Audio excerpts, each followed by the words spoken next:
sesuai dengan ungkapan malam minggu, malam yang panjang. Jadi kita sampai dengan hampir jam 11. Pada kesempatan malam ini, izinkan kami menyampaikan pointers terkait dengan peristiwa tertangkap tangan, dugaan tindak pidana korupsi, pemerasan dan penerimaan lainnya di Kabupaten Tulungagung tahun anggaran 2025-2026. Pada hari ini, Sabtu 11 April 2026, KPK kembali menyampaikan informasi terkait dengan kegiatan penyelidikan tertutup yang kemudian terjadi peristiwa tertangkap tangan para terduga pelaku tindak pidana korupsi dan telah ditemukan bukti permulaan yang cukup atas peristiwa dugaan perbuatan melawan hukum atau penyalahgunaan kekuasaan yang dilakukan oleh para pihak dalam dugaan tindak pidana korupsi terkait pemerasan atau penerimaan lainnya di lingkungan pemerintah Kabupaten Tulungagung, Jawa Timur. Kegiatan penyelidikan tertutup ini bermula dari laporan pengaduan masyarakat.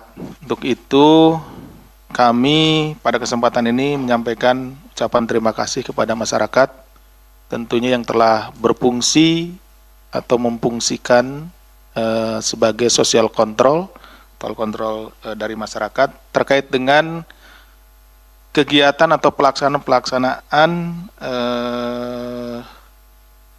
pemerintahan khususnya di Tulungagung. Pengaduan masyarakat tersebut disampaikan kepada KPK tentunya dan kemudian ditindaklanjuti bahwa pada periode tahun 2025-2026 Saudara GWS selaku Bupati Tulungagung 2025-2030 melantik sejumlah pejabat di lingkungan Pemkab Tulungagung. Jadi ini ada kaitannya dengan pelantikan para pejabat ya, OPD. Pasca pelantikan tersebut, Saudara GWS meminta para pejabat menandatangani surat pernyataan mundur dari jabatan dan mundur dari ASN jika tidak mampu melaksanakan tugas dan tanggung jawab yang diberikan.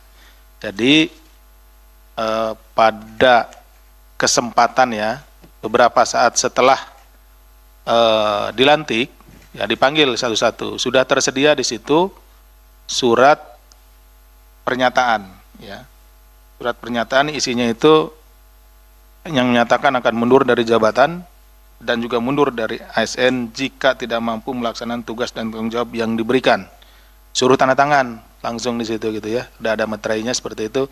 Tapi kemudian tidak diberikan tanggal, dikosongkan tanggalnya. Nanti dijelaskan kenapa dikosongkan. Selain itu, beberapa pejabat lainnya juga diminta menandatangani surat pernyataan tanggung jawab atas pengelolaan anggaran di masing-masing satuan kerjanya. Jadi ada tanggung jawab mutlak. Yang bersangkutan bertanggung jawab atas pengelolaan anggaran. Gitu. Apapun yang terjadi, nah dia akan bertanggung jawab penuh. Nah itu juga diminta menandatangani. Jadi ada dua surat tersebut ya. Surat pengunduran diri jabatan dan mundur diri ASN itu satu surat, walaupun isinya dua. Kemudian tanggung jawab mutlak itu satu surat. Surat pernyataan mundur dari jabatan dan mundur dari ASN tersebut sengaja tidak dicantumkan tanggalnya dan salinannya tidak diberikan kepada para pejabat tersebut. Jadi dipanggil ke ruangan khusus, di situ ada ajudannya, diminta untuk tanda tangan. Ya, yang tadi juga para pejabat tersebut tidak diperbolehkan membawa HP sehingga tidak ada kesempatan untuk memfoto gitu ya, seperti itu. Dokumen ini kemudian diduga digunakan oleh GWS sebagai sarana untuk mengendalikan sekaligus menekan para pejabat agar loyal dan menuruti setiap perintah GWS. Nah, jadi suratnya kan sudah dipegang nih, pernyataan mengundurkan diri dan mundur dari ASN. Cuman belum tanggalin. Ini kan mengunci berarti ya, mengunci para pejabat tersebut.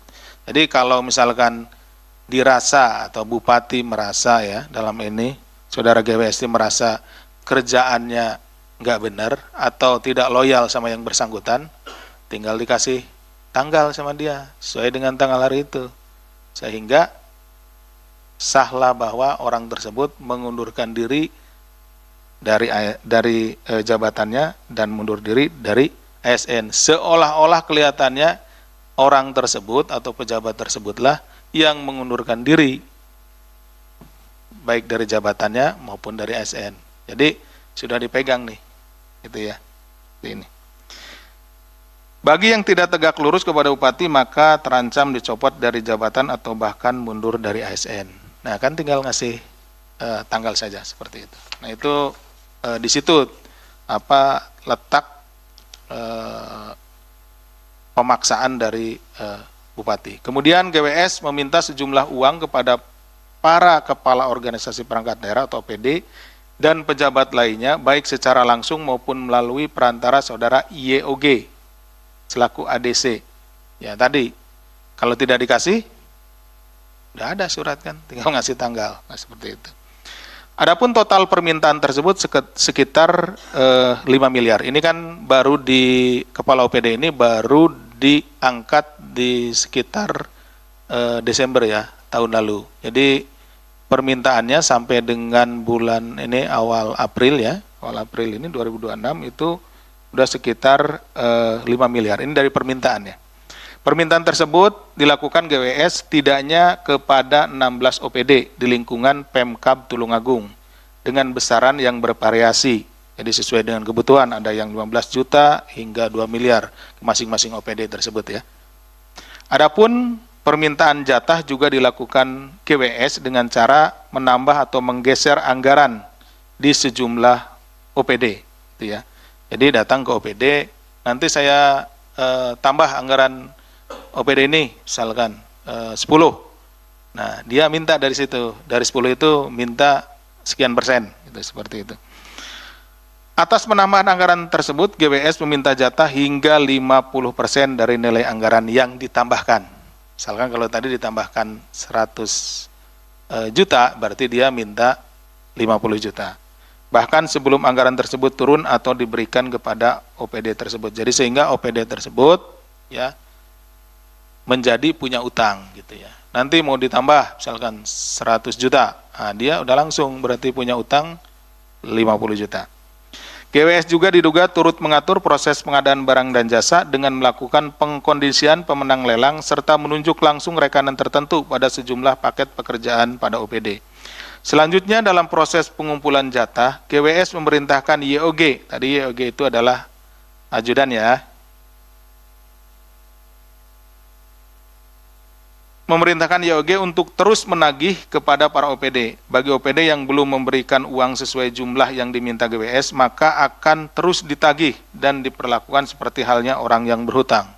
Terus saja, YOG ini akan menagih sesuai dengan keperluan dari GWS.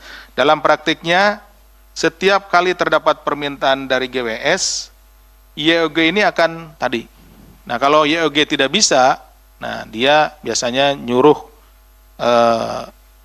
pengawal yang lain, yaitu saudara SUG, selaku RSC atau ajudan bupati yang berperan mengupayakan pemenuhan permintaan tersebut dengan menghubungi atau menagih kepada kepala OPD saat GWS ada kebutuhan. Jadi setiap ada kebutuhan, ini kebutuhan pribadi nih, membeli apa, kemudian atau pergi kemana, perlu uang, GWS-nya nah, langsung si YOG itu nagih.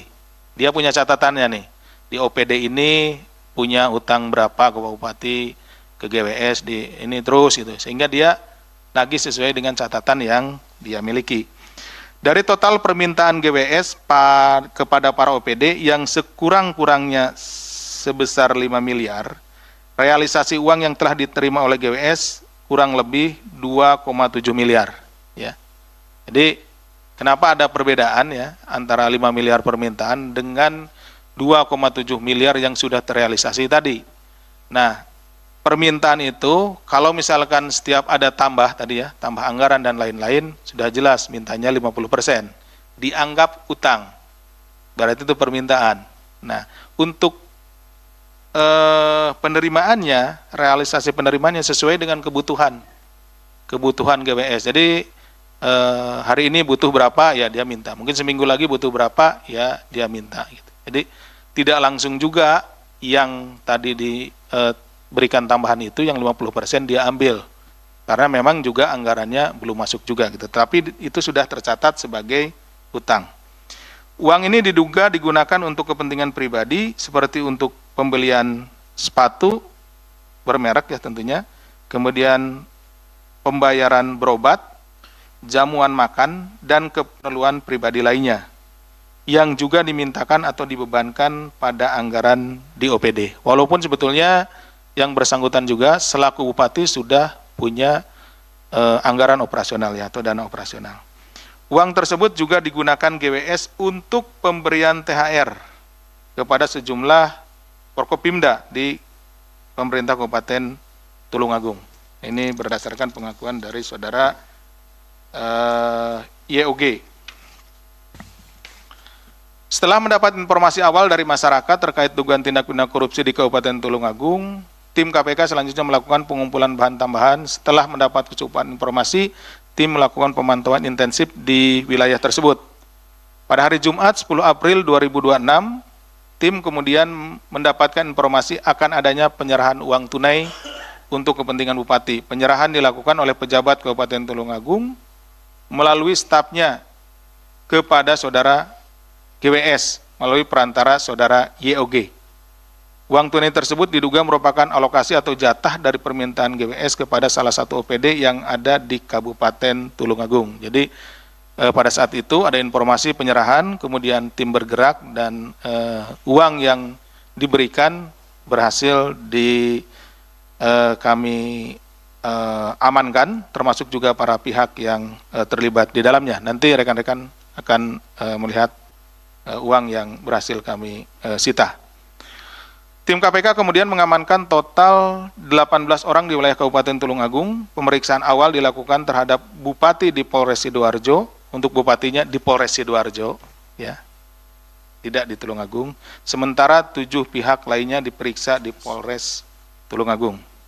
Selanjutnya setelah dilakukan pemeriksaan awal, tim KPK kemudian membawa 13 orang diantaranya ke Jakarta pada hari Sabtu 11 April 2026 untuk dilakukan pemeriksaan intensif di Gedung Merah Putih KPK. Jadi karena waktunya juga di sana kurang cukup ya, kemudian juga ada beberapa hal yang perlu didalami, maka 13 orang ini dibawa ke Gedung Merah Putih ini.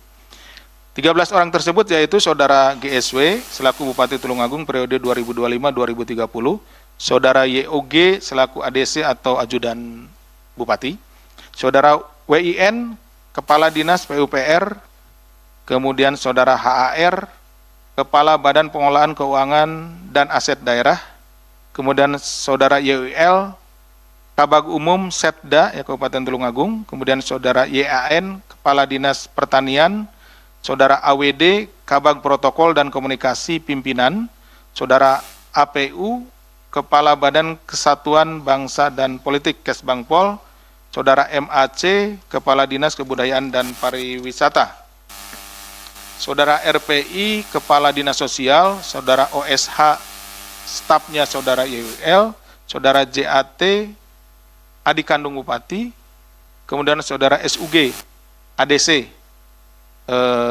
Bupati atau Ajudan. Selain itu, dari kegiatan penyelidikan tertutup ini, tim juga mengamankan barang bukti dalam bentuk dokumen, barang bukti elektronik, beberapa pasang sepatu, ya, serta uang tunai senilai 335,4 juta yang merupakan bagian dari uang senilai 2,7 miliar yang telah diterima oleh GWS dari permintaannya yang 5 miliar. Selain itu, dalam pemeriksaan intensif kepada para pihak, GWS juga diduga melakukan pengaturan vendor pengadaan alat kesehatan di RSUD dengan menitipkan vendor agar dimenangkan dalam lelang. GWS juga diduga melakukan pengaturan agar rekanan menjadi pemenang dalam pengadaan penyediaan jasa cleaning service dan security di OPD-OPD Kabupaten Tulungagung. Berdasarkan kecukupan alat bukti dalam dugaan tindak pidana korupsi terkait pemerasan dan penerimaan lainnya di lingkungan Pemkab Tulungagung, KPK kemudian menaikkan perkara ini ke tahap penyidikan dan menetapkan 2 orang tersangka, yaitu saudara GSW Bupati Tulungagung periode 2025-2030 dan Saudara YOG, ADC atau Ajudan Bupati. KPK selanjutnya melakukan penahanan terhadap para tersangka untuk 20 hari pertama sejak hari ini, hari Sabtu tanggal 11 April 2026 sampai dengan tanggal 30 April 2026. Penahanan dilakukan di Rumah Tahanan Negara Cabang Gedung Merah Putih KPK. Atas perbuatan para tersangka disangkakan telah melakukan perbuatan tindak pidana korupsi sebagaimana dimaksud dalam pasal 12 huruf E kecil atau pasal 12 B besar Undang-Undang Nomor 31 Tahun 1999 tentang pemberantasan tindak pidana korupsi sebagaimana telah diubah dengan Undang-Undang Nomor 20 Tahun 2001 tentang pemberantasan tindak pidana korupsi junto pasal 20 huruf C Undang-Undang Nomor 1 Tahun 2023 tentang KUHP. Dalam kesempatan ini, KPK turut menyampaikan apresiasi dan terima kasih kepada seluruh pihak yang telah mendukung serta berkontribusi dalam peristiwa tertangkap tangan di Kabupaten Tulungagung, yaitu khususnya kepada masyarakat Tulungagung yang telah menyampaikan informasi kepada kami dan telah menjadi kontrol sosial bagi pelaksanaan tugas-tugas pemerintahan Kabupaten Tulungagung. Kemudian tentunya juga Polres Tulungagung dan Polres Sidoarjo yang telah memfasilitasi pemeriksaan terhadap para terduga pelaku dan pihak-pihak lainnya. Dan yang paling utama adalah terima kasih kami kepada rekan-rekan jurnalis yang telah meliput penanganan perkara ini.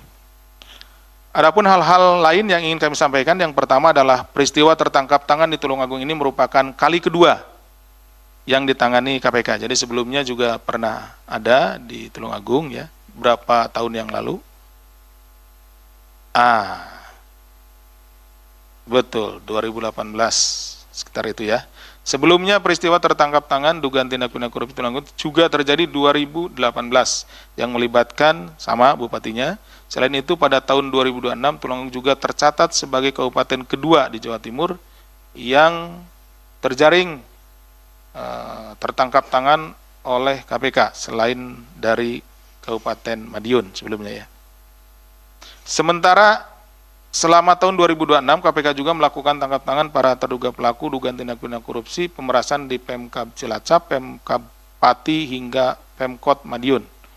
Oleh karena itu, dugaan tindak pidana korupsi yang masih terus berulang ini menjadi catatan penting untuk upaya pencegahan korupsi ke depannya, baik melalui instrumen monitoring controlling surveillance for prevention atau MCSV maupun tindak lanjut atas hasil pengukuran survei penilaian integritas atau SPI KPK.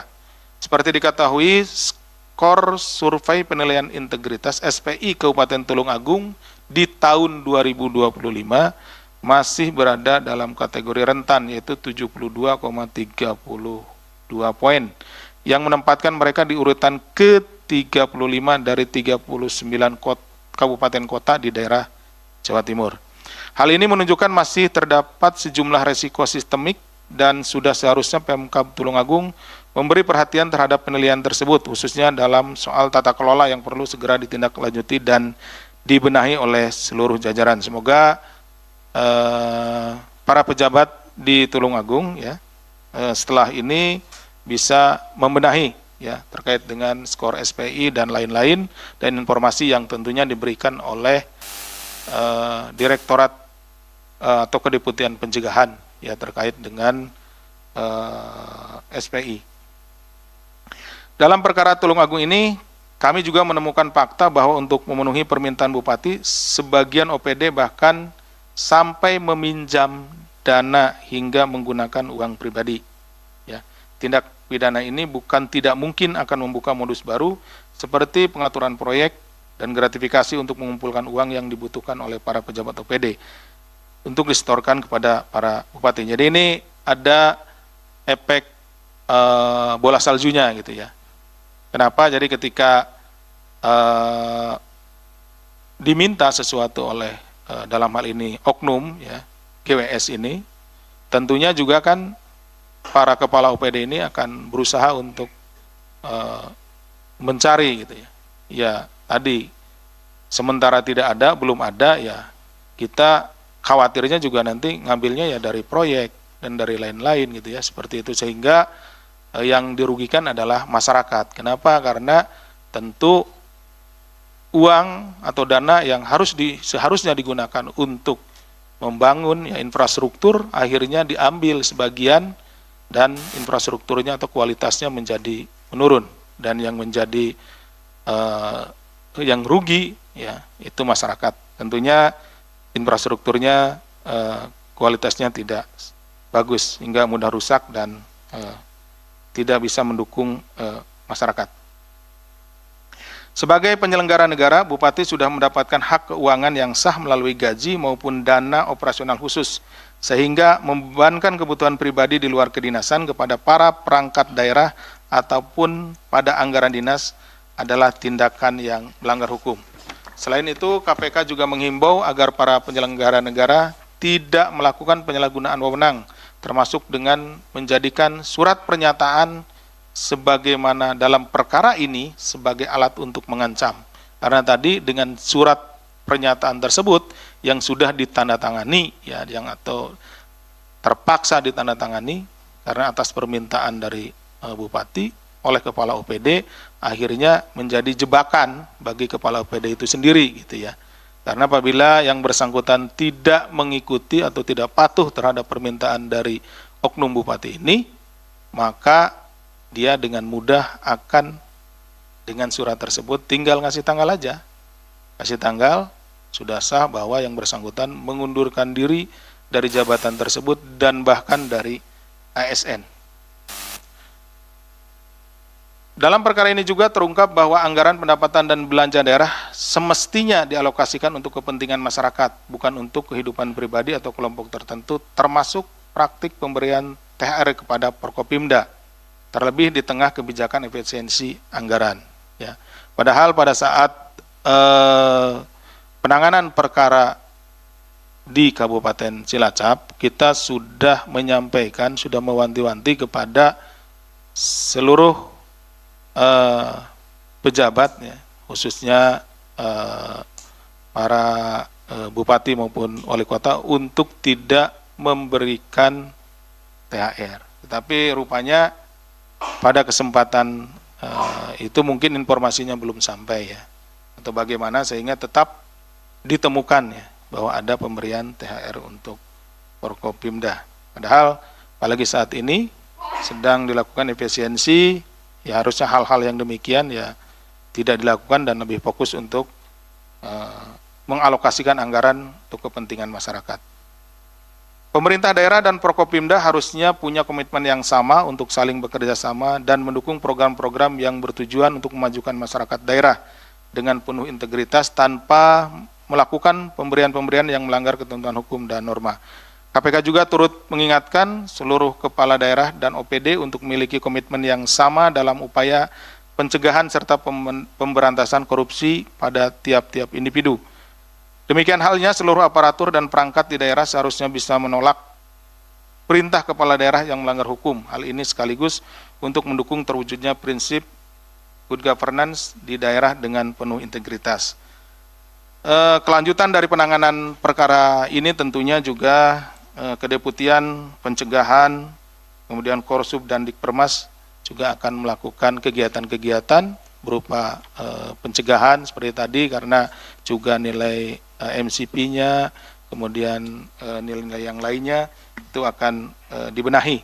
Jadi nanti ke depannya tentunya komunikasi dan koordinasi antara para pejabat dengan Kedeputian Pencegahan, Korsub maupun Dikpermas bisa terjalin dengan baik. Selanjutnya, jika masyarakat menemukan adanya kepala daerah dan atau penyelenggara negara lainnya yang melakukan dugaan tindak pidana korupsi, dapat melaporkan melalui saluran layanan pengaduan resmi di KPK, yaitu call center 198 atau email pengaduan@kpk.go.id serta website. Nanti bisa dilihat websitenya ya.